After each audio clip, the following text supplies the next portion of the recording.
Officer. Mr. Duterte, I'm not going to ask you to stand up because I know your condition, so I'm going to allow you to remain seated. You have just heard the reading of the charges, which are in accordance with the content of the arrest warrant you received. This means that you have been informed of the crimes of which you are accused. And this concludes the examination of the first point mentioned above. I will now turn to the second point, which concerns your rights as a suspect before this court. I will summarize some of these rights, which are of particular importance at this stage of the proceedings. Those rights are as follows. You can benefit from the assistance free of charge of a competent interpreter and benefit from the necessary translations to meet the requirements of fairness. You have the right to have the time and facilities necessary to prepare your defense and to communicate freely and confidentially with the counsel of your choice. You have the right to remain silent, and you cannot be forced to testify against yourself or to confess guilt. You can also make statements in your defense without taking an oath. In addition to any other disclosure provided for in the statute, the prosecutor must disclose to you, as soon as practicable, evidence in his possession or at his disposal that shows or tends to show your innocence or to mitigate your guilt, or that could undermine the credibility of the evidence against you.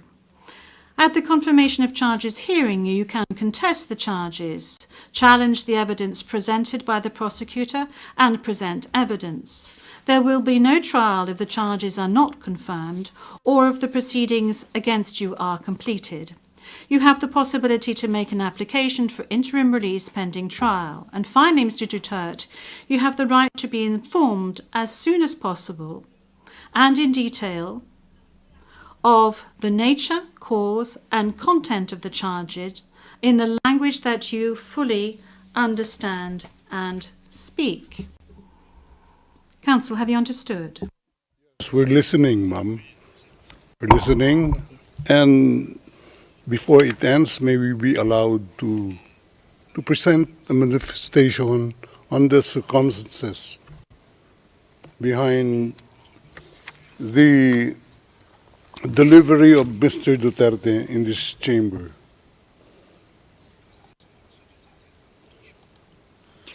Oui, maître, je dois d'abord demander... Yes, counsel. This is as part of the procedure. And as we've said since the very outset, I need to ask Mr. Duterte himself to make observations as to the condition of his surrender to the court and the conditions of his detention at the detention facility of the court since his arrival. If he can please tell us these details. Thank you. Can I... Oui, maître. Oui. The presiding judge. Yes, counsel. Please. 2 days ago, the whole world has witnessed the degrading fashion in which a former president of a sovereign country was bundled into a private aircraft and summarily transported to The Hague. To us lawyers, this would be called an extrajudicial rendition.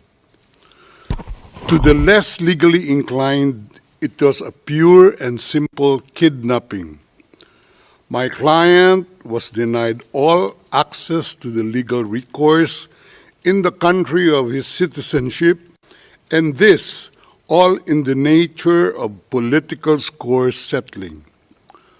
Two troubled entities struck an unlikely alliance, an incumbent president who wished to neutralize and choke the legacy of my client and his daughter on the other hand, and a troubled legal institution subject to delegitimization and desperate for a price cuts and a legal show today, on the other hand.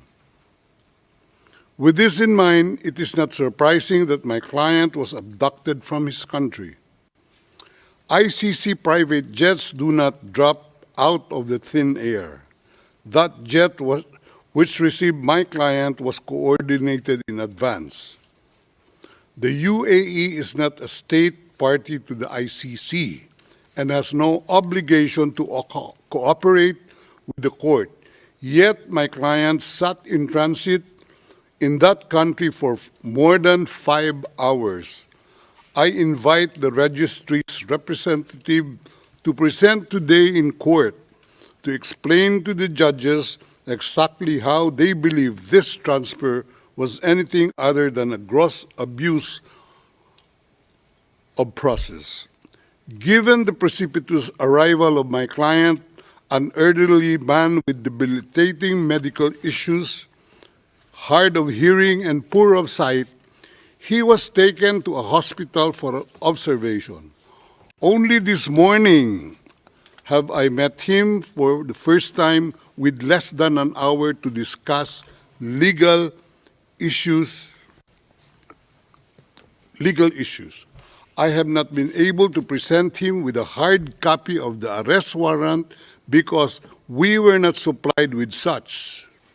I have not even been able to explain to him what the prosecution requested when seeking the issuance of the arrest warrant. This is because the chamber only established a redacted version of the prosecution request last night. Other than to identify himself, my client is not able to contribute anything to this hearing.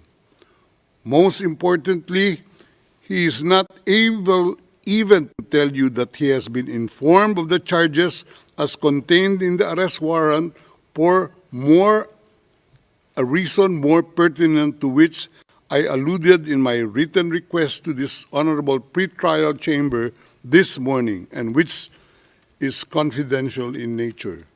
Accordingly, I repeat my respectful request, which was rejected this morning, to postpone the substantive aspect of this hearing to the next week, when I will have the opportunity to sit with my client and to explain to him what a confirmation hearing is and what the disclosure is, and how the prosecution alleges that he committed crimes. I thank the court for its attention and regret to say that I do not have instructions to continue my submission any further today. Thank you.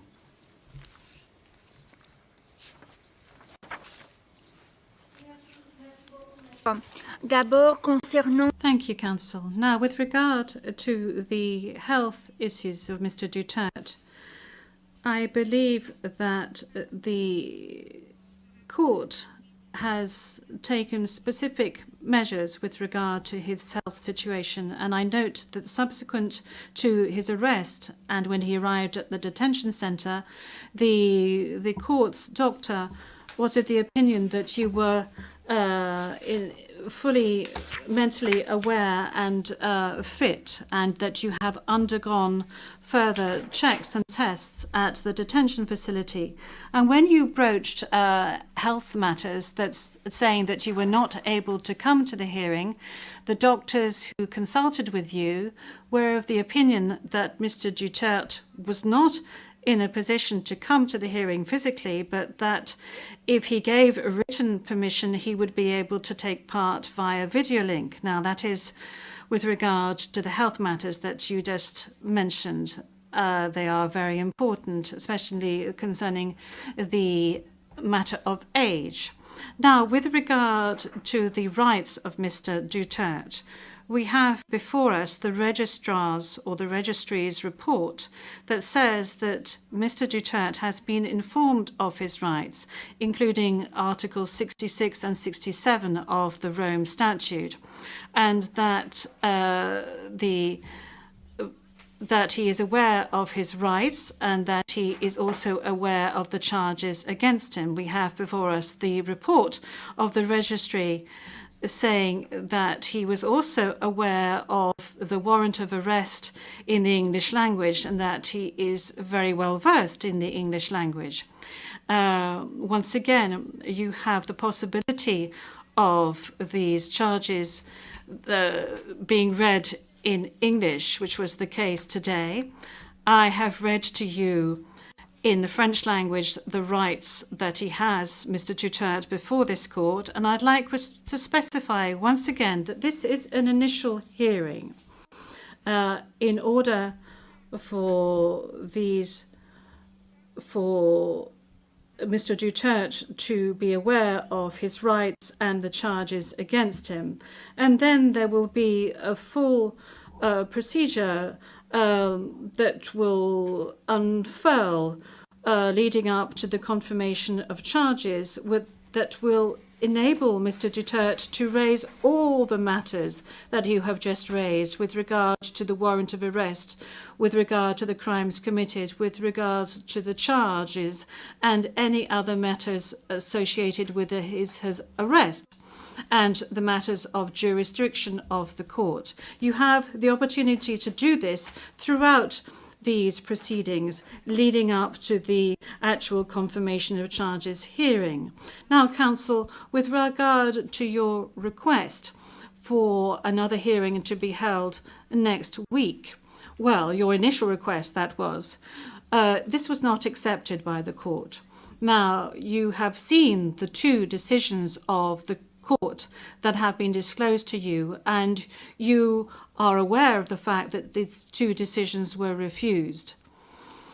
And this is by dint of the fact that this first initial appearance hearing does not need much preparation, as I have said to you on a number of occasions. I am now going to move on to the third stage, which is to set the date for the confirmation of charges hearing. After assessing all factors, including the need for the parties and participants to adequately prepare, as well as Mr. Duterte's rights, including his right to be tried within a reasonable time, the date for the commencement of the confirmation of charges hearing is September the 23rd, 2025. I would add that in accordance with Rule 1217 of the Rules of Procedure and Evidence, this date may be postponed by the Chamber depending on the progress of the proceedings, either on its own motion or at the request of the prosecutor or the defence. Before concluding this hearing, I would like to inform the parties of the next procedural steps. First, I would like to recall that in accordance with Rule 1212B of the Rules of Procedure and Evidence, the Chamber holds status conferences to ensure a small exchange of information under satisfactory conditions. These conferences are organised either ex officio or at the request of the prosecutor or the defence. Secondly, a set of decisions will be taken in a timely manner to ensure that the proceedings progress smoothly and expeditiously. More specifically, I am referring in particular to a decision on the arrangements and procedure for the disclosure of evidence, and a decision setting a timetable for the disclosure of evidence in such a way as to ensure orderly and efficient disclosure between the parties. In this regard, the Chamber orders the prosecutor to begin disclosing today the information on the basis of which the warrant of arrest was issued, and to complete this disclosure no later than within the next 7 days. The Chamber will also issue a decision on the participation of the victims who, according to the statute of the court and to the extent permitted by the Chamber, are authorised to present their views and concerns at this stage of the proceedings. We have come to the end of Mr. Duterte's first appearance hearing. I would like to thank all the participants in this hearing, the interpreters and the stenographers. This concludes today's hearing.